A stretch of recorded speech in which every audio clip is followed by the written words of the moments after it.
ಸ್ವೀಕಾರ ಮಾಡಿದ್ದೀನಿ, ಹಾಕಿದ್ದೀನಿ. ಇವತ್ತು 24 ಗಂಟೆಗಳ ಕಾಲ ಏನು ಪಾಲನೆ ಮಾಡಬೇಕಾಗಿದೆ. ನಮ್ಮ ಭಾರತೀಯ ಸಂಸ್ಕೃತಿ, ದತ್ತ ಸಂಸ್ಕೃತಿ, ಇದನ್ನು ಪಾಲನೆ ಮಾಡ್ತೀನಿ. ನಾನು ಹಿಂದೆನೂ ಕೂಡ ಕಂದಾಯ ಸಚಿವನಾಗಿದ್ದಾಗ ದತ್ತಪೀಠಕ್ಕೆ ನಾನು ಭೇಟಿ ಕೊಟ್ಟಿದ್ದೆ, ಸ್ಥಳ ವೀಕ್ಷಣೆ ಮಾಡಿದ್ದೀನಿ.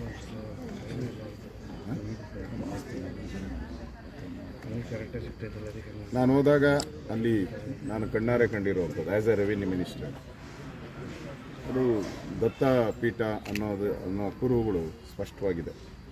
ಒಂದು ರೀತಿ ಆಕ್ರಮಣಕಾರಿ ಭಾವನೆಗಳನ್ನು ಇವತ್ತು ನಾವು ನೋಡ್ತಾ ಇದ್ದೀರಿ.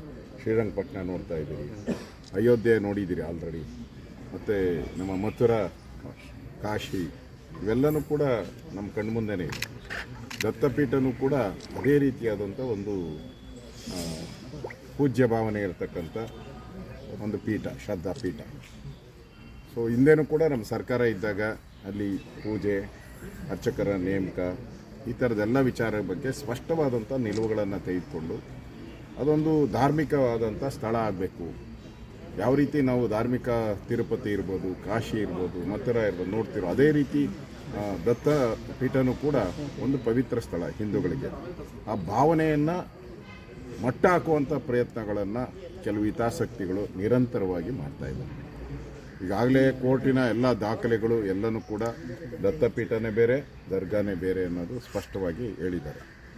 ನಮ್ಮ ಉದ್ದೇಶ ಇರ್ತಕ್ಕಂಥದ್ದು ಕೂಡಲೇ ಅದಕ್ಕೊಂದು ಜಡ್ಜ್, ಸಿಟ್ಟಿಂಗ್ ಜಡ್ಜ್ ಅವರ ಒಂದು ನೇಮಕ ಮಾಡಿ ಇದನ್ನು ಬಗೆಹರಿಸಬೇಕು, ಕೂಡಲೇ ಬಗೆಹರಿಸಬೇಕು. ಎಲ್ಲ ಬಗೆಹರಿದಿದೆ. ಅಯೋಧ್ಯೆ ಬಗೆಹರಿದಿದೆ. ಈ ಕೋರ್ಟೂ ಕೂಡ ಮಥುರಾ ಬಗ್ಗೆ ಎಲ್ಲ ಬಗ್ಗೆನೂ ತೀರ್ಮಾನಗಳನ್ನು ತೆಗೆದುಕೊಳ್ತಾ ಇದೆ. ಇದನ್ನು ಕೂಡ ತೀರ್ಮಾನ ಆಗಬೇಕು ಅನ್ನೋದು ನಮ್ಮೆಲ್ಲರ ಬಯಕೆ. ಅದಕ್ಕೋಸ್ಕರ ಸಾವಿರಾರು ಲಕ್ಷಾಂತರ ಜನ ಕಾರ್ಯಕರ್ತರು ಈ ಹೋರಾಟವನ್ನು ಪ್ರಾರಂಭ ಮಾಡಿ ನಿರಂತರವಾಗಿ ನಡೆಸ್ಕೊಂಬರ್ತಾ ಇದ್ದಾರೆ. ನಾನು ಕೂಡ ಒಬ್ಬ ವಿರೋಧ ಪಕ್ಷದ ನಾಯಕನಾಗಿ ಇವತ್ತು ಈ ಸ್ಥಾನಕ್ಕೆ ಬಂದಿದ್ದೀನಿ. ಒಳ್ಳೆಯದಾಗಬೇಕು. ಹಿಂದೂಗಳ ಭಾವನೆಯನ್ನು ಯಾವುದೇ ಕಾರಣಕ್ಕೂ ಕೆರಳಿಸುವಂಥ ಒಂದು ಪ್ರಯತ್ನಗಳನ್ನು ಮಾಡಬಾರ್ದು, ಯಾರೂ ಕೂಡ ಮಾಡಬಾರ್ದು. ಇದು ಹಿಂದೂಸ್ಥಾನವಾಗೇ ಉಳಿಬೇಕು ಅನ್ನೋದು ನಮ್ಮೆಲ್ಲರ ಬಯಕೆ. ದತ್ತಪೀಠವಾಗೇ ಉಳಿಬೇಕು.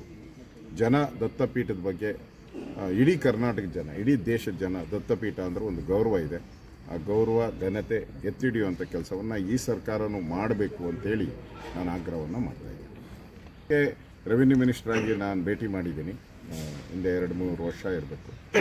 ಈಗ ಮೊದಲನೇ ಬಾರಿಗೆ ವಿರೋಧ ಪಕ್ಷದ ನಾಯಕನಾಗಿ ನಾನಿಲ್ಲಿ ಬಂದು ದತ್ತಮಾಲೆಯನ್ನು ಹಾಕಿದ್ದೀನಿ.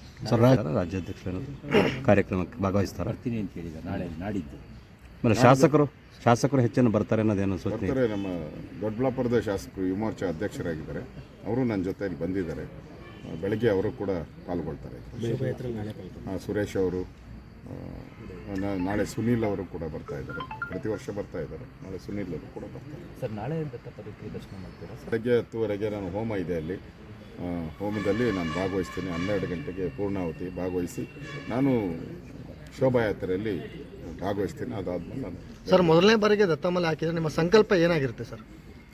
ಮತ್ತೆ ಮುಂದಿನ ಬಾರಿ ಬರಬೇಕಾದ್ರೆ ಈ ದತ್ತಪೀಠದ ಎಲ್ಲ ಸಮಸ್ಯೆಗಳು ಬಗೆಹರಿದು, ಹಿಂದೂಗಳ ಧಾರ್ಮಿಕ ಭಾವನೆ ಇದೆ, ಅದಕ್ಕೆ ಯಾವುದೇ ರೀತಿ ಚ್ಯುತಿ ಬರದ ರೀತಿಯಾಗಿ ಇಲ್ಲಿ ಕಾರ್ಯಕ್ರಮ ನಡೀಬೇಕು.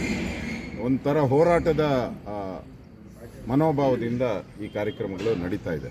ಮುಂದಿನ ವರ್ಷ ಬಂದಾಗ ಸಂತೋಷದಿಂದ, ಆನಂದದಿಂದ ದತ್ತನ ಪ್ರಾರ್ಥನೆ ಮಾಡುವಂಥ ಅವಕಾಶವನ್ನು ಆ ಭಗವಂತ, ಆ ದತ್ತಪೀಠ ನಮಗೆ ಕರುಣಿಸಲಿ ಅಂತೇಳಿ ಭಗವಂತನಿಗೆ ಪ್ರಾರ್ಥನೆ. ಹಿಂದೆ ಭೇಟಿ ಮಾಡಿದ್ನಲ್ಲ, ನಾನು ರೆವಿನ್ಯೂ ಮಿನಿಸ್ಟರ್ ಆದಮೇಲೆ ಇವೆಲ್ಲ ಆದೇಶಗಳು ಕಂದಾಯ ಇಲಾಖೆಗೆ ಬರ್ತಕ್ಕಂಥದ್ದು. ಇದೆಲ್ಲ ನಿಮಗೂ ಗೊತ್ತಿದೆ ಸರ್. ಸತತ 16 ವರ್ಷಗಳಿಂದ ದತ್ತಪೀಠ ಹಿಂದೂ ಪೀಠ ಆಗಬೇಕು ಅನ್ನೋ ಹೋರಾಟ ಆಗ್ತಾ ಇದೆ. ಆದರೂ ಈವರೆಗೂ ನೀವು ಭಾಗಿಯಾಗಿರಲಿಲ್ಲ ಈ ದತ್ತ ಜಯಂತಿಯಲ್ಲಿ. ಇದೇ ಮೊದಲನೇ ಬಾರಿಗೆ ಆಗಿದ್ದೀರಾ? ನಾನು ಹಿಂದೆ ಕಂದಾಯ ಸಚಿವನಾಗಿ ನನ್ನ ಡ್ಯೂಟಿ ಏನಿತ್ತು, ಸನ್ಮಾನ್ಯ CT ರವಿ ಅವರು, ನಮ್ಮೆಲ್ಲ ಶಾಸಕರು ಇದಕ್ಕೆ ಆದೇಶಗಳನ್ನು ಮಾಡುವಂಥ ಸಂದರ್ಭದಲ್ಲಿ ನಾನು ಆದೇಶದ ಸ್ಥಾನದಲ್ಲಿ ನಾನು ಕೂತಿದ್ದೆ. ಆಗ ದತ್ತಪೀಠಕ್ಕೂ ನಾನು ಬಂದಿದ್ದೀನಿ.